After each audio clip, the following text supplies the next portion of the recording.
Hey everyone, in this video we're going to talk about how to manage a tinnitus spike.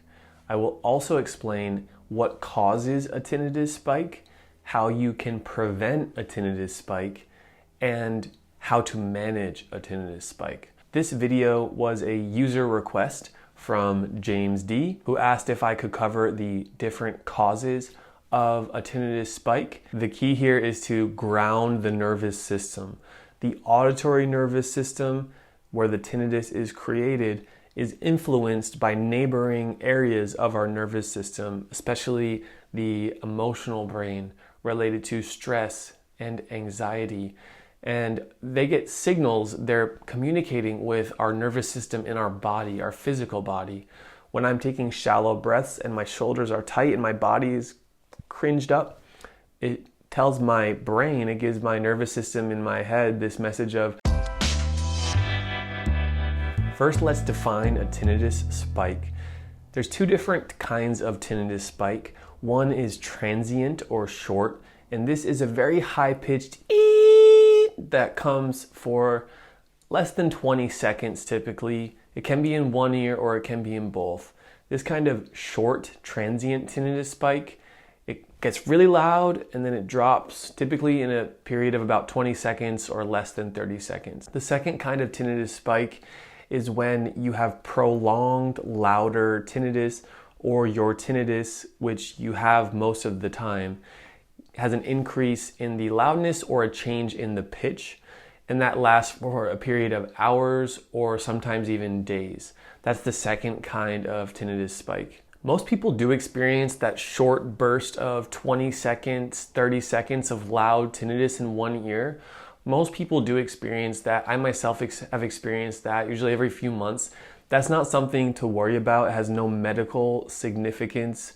The purpose of this video is to focus on a tinnitus spike that lasts for hours or that lasts for days.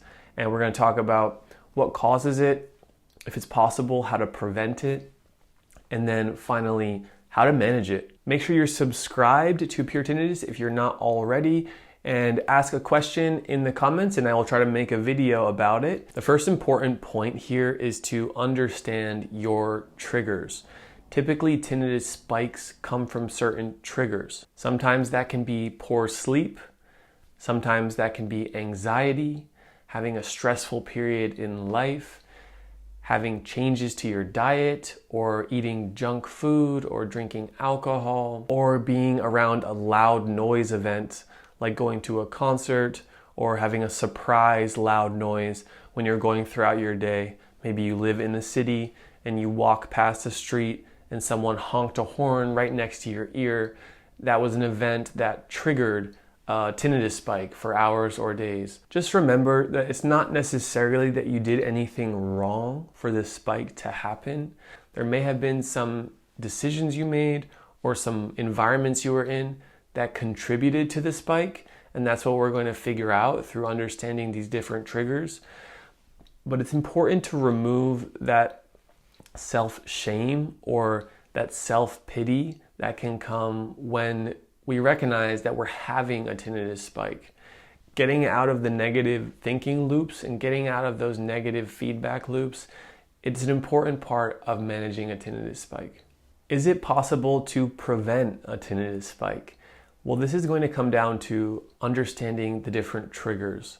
Again, for most people, it's either loud noise, stress, stressful time, anxiety, feeling depressed, changes to your diet, or poor sleep. But there's some hope because as we're talking about now, it's possible to prevent some of these tinnitus spikes. So the first step is to really understand your triggers. And sometimes the best way to do this is by keeping a journal. If you have a tinnitus spike, take a note. Journal, what did you do earlier today? What did you do yesterday? How did you sleep? How was your diet? Are you experiencing stress in your life? Family relationships, work stress? Are you feeling anxiety? Are you feeling depressed?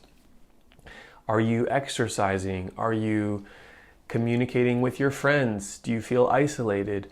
Journal these kinds of reflections, and that's going to help us understand what's causing your tinnitus spike. It might take a few sessions of journaling if you have multiple tinnitus spikes, because it's not always so obvious, but at least this is giving us some data, some information to sort through. I want to give an example of someone who shared their tinnitus spike. They noticed that in the afternoons when they're at their office job and they're working, it's a very quiet place.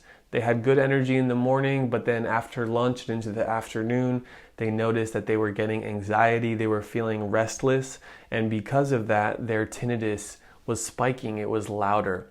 So they noticed that their breathing, and I recommend that if you're feeling anxiety, connect with your body, because oftentimes the chest is taking very shallow, short breaths, and the shoulders are high and tight, and the whole nervous system is on high alert.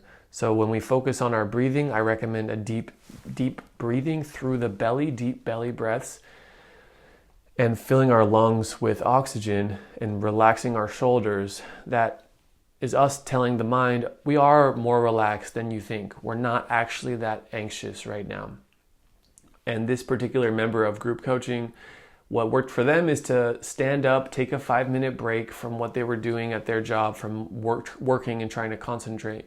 Take a 5-minute break, take a walk, go outside, focus on your breathing as you're walking, take deep breaths, and come back to work with that new sense of focus. So for them, that was how they were managing this tinnitus spike. And even though it was louder when they were at their desk working, they used their hearing aids, their devices, to play some soothing sounds so that even if it was loud during the day, they can still get their job done, they can still get their work done for the day. The second example of a tinnitus spike I want to give to you is a man who notices that every few weeks, every month or so, they have a loud period of tinnitus that lasts for about 3 days. After reflection, they realized that the only abnormal things in their life that may have caused it were some challenging relationships and stressful conversations and anxiety related to their family, their interpersonal relationships with their family, as well as work demands.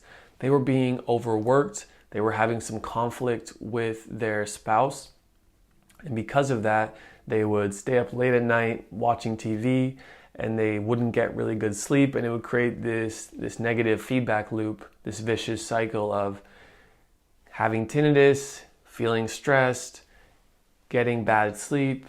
Bad sleep creates more stress, more anxiety, and more tinnitus, so sometimes it's hard to get out of that kind of loop.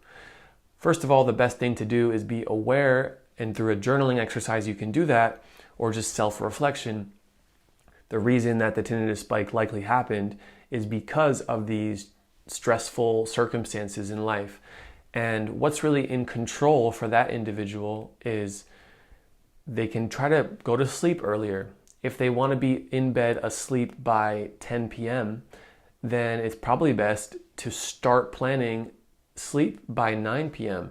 Once 9 p.m. hits, everything we're doing after 9 p.m. is dedicated towards getting ourselves to sleep. So we're not staying up late watching TV.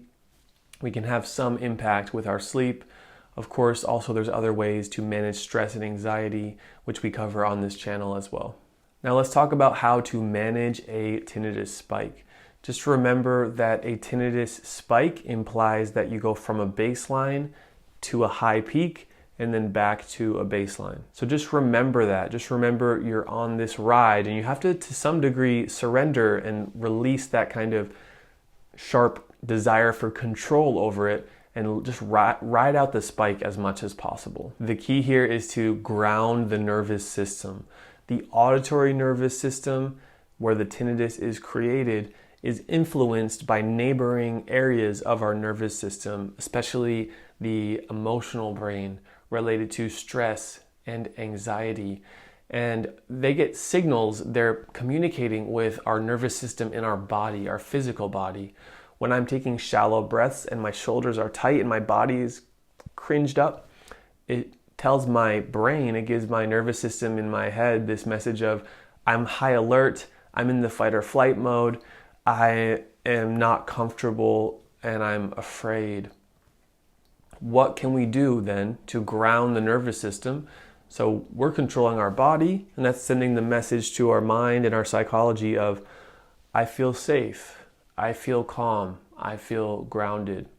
Those are the kind of messages that we want to be reinforcing for ourselves. So some great ways to ground the nervous system would be deep belly breathing, actually holding your stomach and feeling your stomach rising and falling when you're taking deep breaths. Physically moving the body, taking a long walk is great. Having a practice in the evening or in the mornings where you're stretching. So physically feeling your muscles and your ligaments and feeling your body and your muscles stretch. That gets us out of the head and grounds our nervous system as well. Having some forms of light exercise.